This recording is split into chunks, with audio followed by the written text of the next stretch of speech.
Good afternoon guys, and welcome to today's video where I'm following up again from the information that I shared yesterday about sort of the chemistry side of the amino acids, proteins and DNA topic, and looking back at sort of the videos that I've done on this topic before.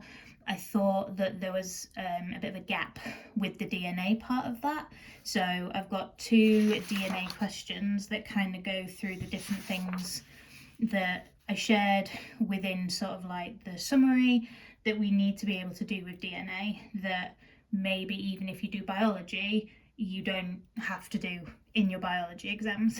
So if you were wanting some follow-up on like the amino acid stuff or the protein stuff, then please do check out my back catalogue, which is probably easiest to do on YouTube.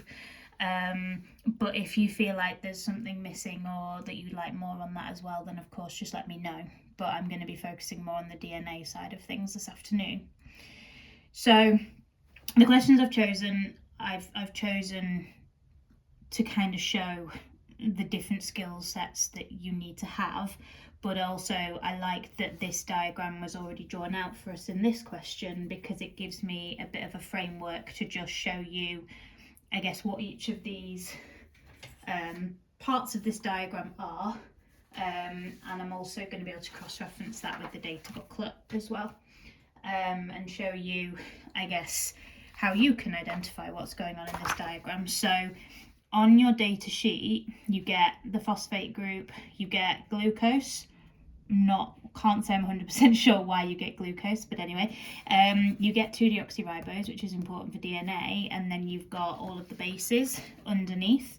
Now, the bases, as they're drawn here, are not always going to be in the orientation that they are in the exam questions. So I guess it's just important that you're able to kind of visualize them in a different orientation. Of course, you can just rotate your data booklet. It is always this nitrogen that has the hydrogen that they've drawn directly underneath it. That's where the base is going to join onto the 2-deoxyribose in this position here, which I would call carbon 5 if I'm counting from 1, 2, 3, 4, 5. And then your phosphate will join on to the OH of carbon 1 or the OH of carbon 3. And what we can see in this diagram as a part of this question, they've drawn like a phosphate, sugar, phosphate, sugar, phosphate. So you can see that kind of backbone in one of the DNA strands, and then they've repeated that on the other side. So we've got the phosphate, the sugar, phosphate, sugar, phosphate, sugar, phosphate on this side of the strand as well. So we can see that, hopefully, that's the carbon that's drawn there as CH2, OH, and it's the OH that's taken off alongside a H of the phosphate group to give us water in a condensation reaction, and then that O is there, and then the same thing will happen with the OH at the other end. The H will come off, and then that will enable it to join on to kind of like carbon 3 in a new molecule. And then we've got different bases. So again, it's then just being able to, I guess, reorientate this to figure out which these different bases are. We don't necessarily have to do that for the first part of this question, but in part B, it says draw a ring around each of the component parts that make up the cytosine nucleotide. So we're going to need to find the cytosine base. So out of the options on there, just want to obviously make sure I get this right.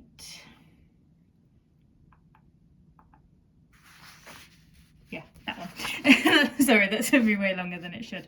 But yeah, so there's the cytosine base, so may as well label it as such. And just call it C for cytosine. So we'll come back to that question obviously once we've done part A, but it's nice that we've got kind of, I guess, a diagram showing all the different components that then obviously you can refer to, and we can see where each of those component parts have joined on. So carbon 1, 3, 5. 5 is always where the base goes, 1 and 3 is where your phosphates will join on. So in the first part of this question, what we actually have to do is draw all the hydrogen bonds between the complementary strands shown in the diagram. Use dashed lines to show the hydrogen bonds, and unlike if you were drawing a hydrogen bond for a structure and bonding question, it says you do not need to show lone pairs of electrons or partial charges, both of which would be required if you were drawing hydrogen bonds between ammonia molecules, for example. So we need to know how many hydrogen bonds can form between the different base pairs, and obviously we therefore need to know whereabouts those hydrogen bonds can form. And it's quite good here that the atoms that are going to be involved in the hydrogen bonds in the base pairs are kind of almost joined up, so that it makes it quite obvious. I don't want to mean like it's so obvious that it, it's still, you need to know it, but it's easier than maybe doing it when you have to draw the bases from the data sheet yourself, because they are lined up a little bit. So what I mean by that is, in the cytosine, we've got this oxygen that will have a lone pair, this nitrogen that will have a lone pair, and a hydrogen on this nitrogen that will be your bare proton. And then the base on the other side, which will be guanine, because that's the complementary base to C. That has, where the NH is, the C double bond O. So the O has the lone pair, the H is the bare proton. Then next to the N of the cytosine, they've drawn us this NH of the guanine, and then we've also got an NH down there, and we can see that they're lined up nicely with the lone pairs on the nitrogen and the oxygen. So that's why I said it's perhaps nicer than it could have otherwise been if you're drawing them from the data sheet, and that's the question on the back. So we'll come to that. And then we can draw our dashed lines to show our hydrogen bonds in there. And you always get 3 hydrogen bonds between the cytosine and the guanine, and you always only have 2 with adenine and thymine. So again, just let me identify which is which. So thymine has 2 C double bond O's, so that'll be that one, and therefore the other one will be adenine. Now again, if we think about atoms that could form hydrogen bonds, C double bond O, the H of this NH would be a very bare delta positive hydrogen. There is this C double bond O down here, but there's no hydrogen attached to a nitrogen here that could then form a hydrogen bond with. So we'll call that a day at 2. And then in the adenine, which is this one, we've got the nitrogen here with the lone pair, and the NH there with the hydrogen being a bare proton. And so again, we can then, because they're kind of matched up quite nicely, draw our hydrogen bonds in there like that.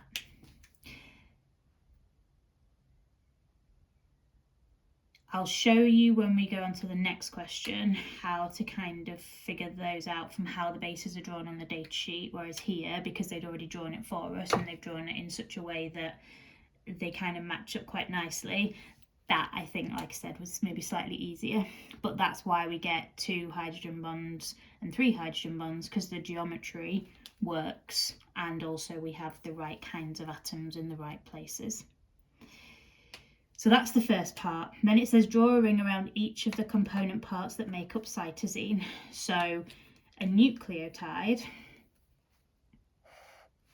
is the name of the kind of monomer that the DNA is made from. So DNA is an example of a condensation polymer, a naturally occurring condensation polymer, because when we join the phosphate and the sugars together, I've already said that we remove water, condensation.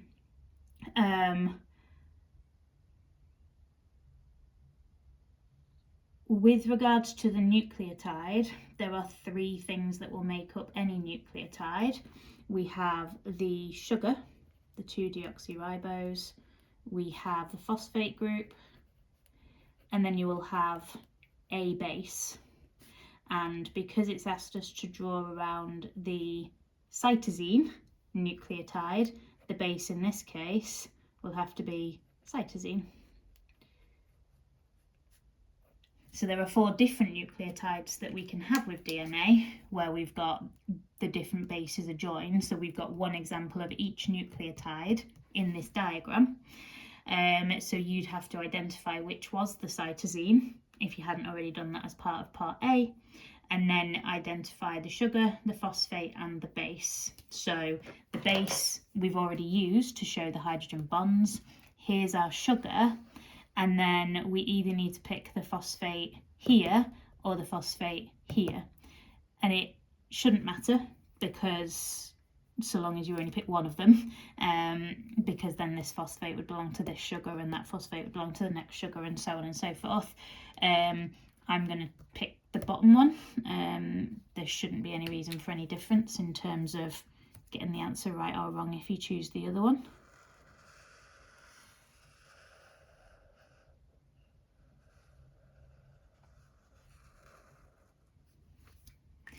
And it does say draw a ring around each of the component parts. So I then wasn't really sure whether I should be like breaking that up, so then you can put a line down there to separate out the base. And then it would be, if we look at the data sheet for the sugar, the 2-deoxyribose sugar loses its OH and the phosphate group loses a H. So the oxygen that's bonded there actually belongs to the phosphate group.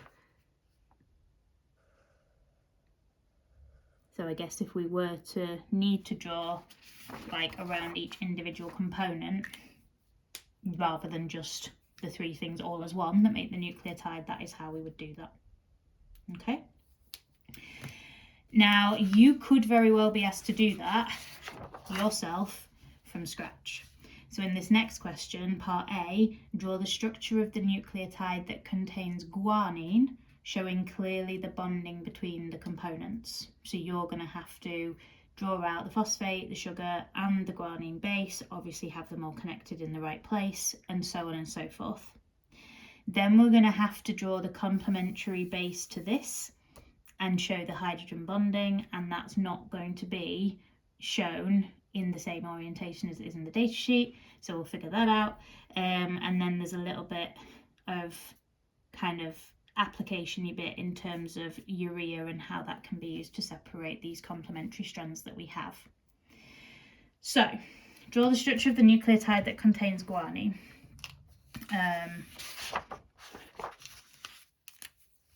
Okay, so I'm going to do this on the paper in my book. I guess there's not necessarily a place that you have to start, but in my head it makes sense to draw the 2-deoxyribose sugar first.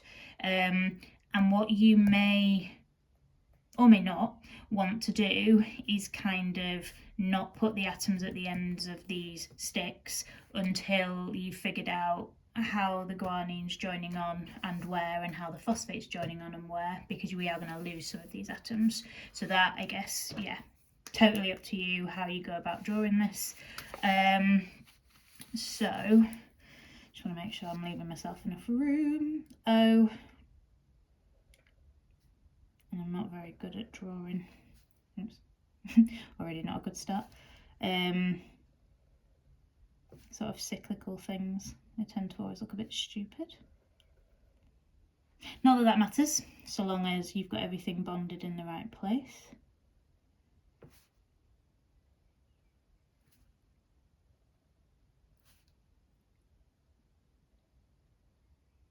Okay.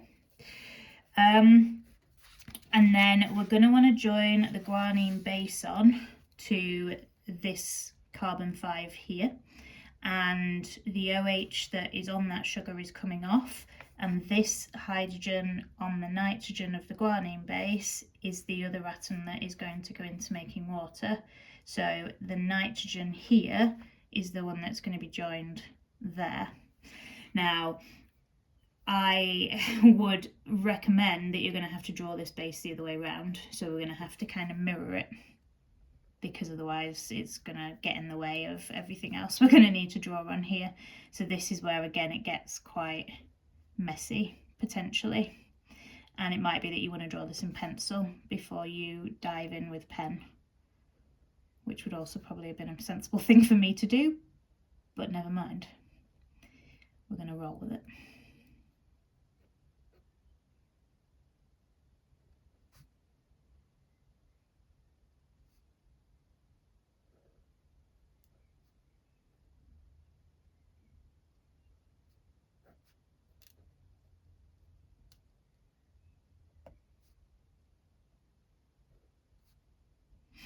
There we go.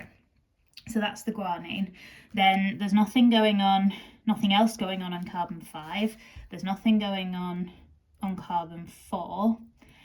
In terms of carbon 2, that hydrogen is going to stay there. And then up here we've got the CH2. And then the OH, if we're going to join the phosphate group on here, which I'm going to, would be lost from carbon 1. And a H from one of the OHs of the phosphate group would be lost, and that's where the join's going to be. So OH has gone from here. I'm now going to join it to one of the O's of the OHs, and then it doesn't matter which kind of way around I then put the double bond O, the O minus, and the other OH, although the next sugar is going to want to join on up here, and that's how we end up with the double helixy kind of shape. So I'm going to put that up there, but it really doesn't matter. Meaning on carbon 3, I can leave it as H and OH because I'm just drawing one nucleotide. But that is where the next phosphate would join, and equally that's where the next sugar would join. Okay? So it is going to take a little bit of manipulation of how things are drawn on here, and rotating / mirror plane flipping the structures around. It is quite faffy. I'd probably just recommend that you try drawing a nucleotide containing each base, just so that you've done it. Not because, excuse me, not because I'm suggesting that you then just remember what they look like and can just bash them out, but it's just practice in making sure you definitely know which atoms you're losing as water molecules and where everything binds. Okay? So, 2 complementary strands of DNA form a double helix in which one strand is attracted to another by interactions between pairs of bases. Complete the base pair diagram showing the interactions. So, we can possibly already see that we've got the double bond O, NH, and then the NH2, and the way they've kind of orientated this would suggest that we're going to be forming 3 hydrogen bonds, so this must either be guanine or cytosine, and this is guanine. Again, they have flipped it, but it's kind of that orientation, but the other way around. We've got the NH2 down in the sort of bottom left on here, bottom right on there, NH in the position above, and then the C double bond O. So if this is guanine, we need to draw cytosine. Now, in terms of where your pairings are going to be, it's those 3 in the guanine, and it's these 3 in the cytosine. So it's quite irritating that they've drawn cytosine on this side of guanine, because had they have drawn them the other way around on the data sheet, it would have been much easier to see how those hydrogen bonds form. It also might have been quite nice had they have put adenine and thymine next to each other, again with the thymine coming first, because we've got the NH2 up there and the O, and we've got the N there and the NH, and that's where our hydrogen bonds are going to be. But if we know how hydrogen bonds come about, we can kind of figure out where they're going to form between the bases. It's just, again, we're now going to have to draw the cytosine in a bit of a funky orientation. Now, all this bit showing here is that that's the rest of your DNA strand. So that on the guanine is the nitrogen that loses its hydrogen when it binds onto the sugar, and that's what that is showing, in case you've not seen that before. So, challenge now is to draw the cytosine so that I've got things in the right sort of orientation. So,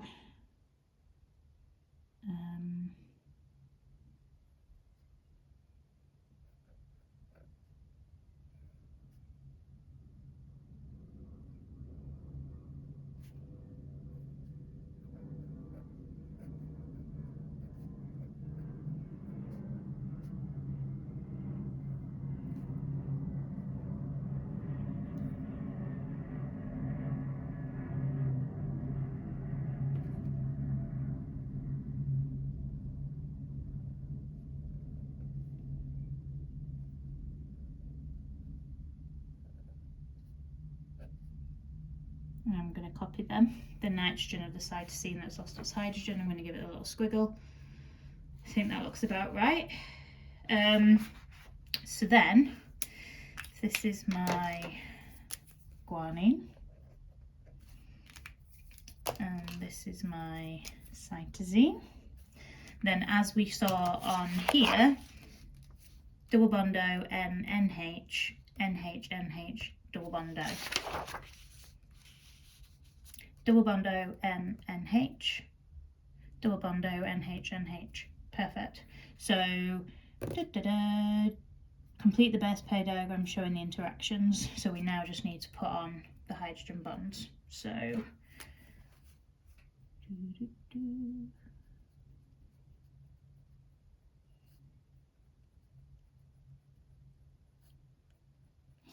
lone pair on this oxygen attracted to this delta positive hydrogen, lone pair on the nitrogen attracted to the delta positive hydrogen, lone pair on the oxygen attracted to the delta negative hydrogen, delta positive hydrogen.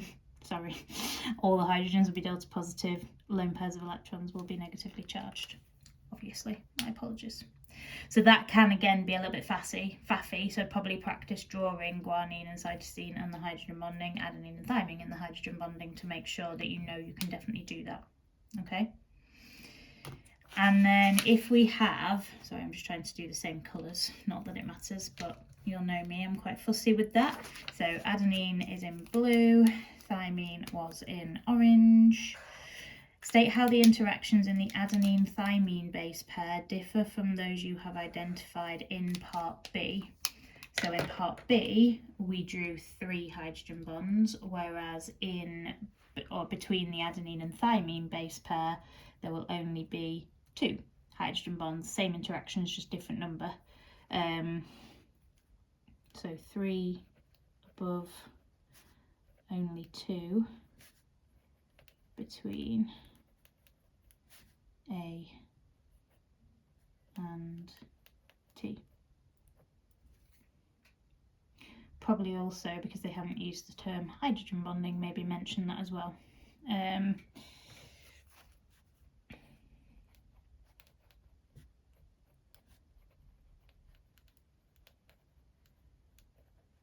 Bit of an afterthought, my apologies. And then urea has the displayed formula of this. Suggests why urea is effective at separating the complementary strands in DNA. So if we wanted to separate the strands, and again it's probably going to be more helpful to look at this diagram, if we wanted to take these 2 strands and separate them, we have to overcome the hydrogen bonding between the base pairs. As soon as you break the hydrogen bonding, then there's nothing holding those 2 strands kind of in space close to one another. So if we break the hydrogen bonding, we might be wanting to think about, well, could the urea, with its structure as we've been given, form hydrogen bonding instead? And the answer is yes, it absolutely could, because it's got the nitrogen that has a lone pair, it's got the hydrogen that would be a very bare delta positive hydrogen because it's on one of the 3 most electronegative elements, and we also have the lone pair on the oxygen. So we can talk about the fact that urea has N to H and a C double bond O bond. So can form those hydrogen bonds instead. So if we break the existing ones, then the urea could bond to the cytosine, and the urea, a separate urea molecule, could also form onto the guanine as well. And that is a suggest question, so it isn't something that you need to know in terms of, if any of you are watching thinking, hang on a minute, I've never seen this before, that's okay. Suggest questions are meant to be things that you haven't necessarily seen. It's using your knowledge of, in this case, what holds the strands together, hydrogen bonding. Ooh, maybe we could get hydrogen bonding with the urea, and that's sort of the thought process that you would go down.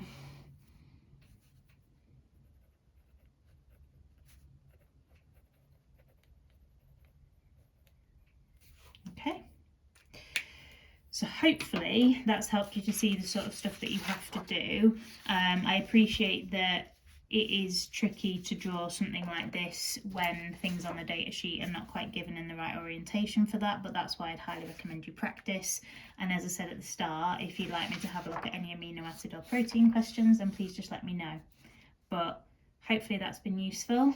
Do let me know if there's anything else you want from me, and I hope that all the revision goes well and that those of you who have exams at the start of next week are feeling prepared. Take care, everyone.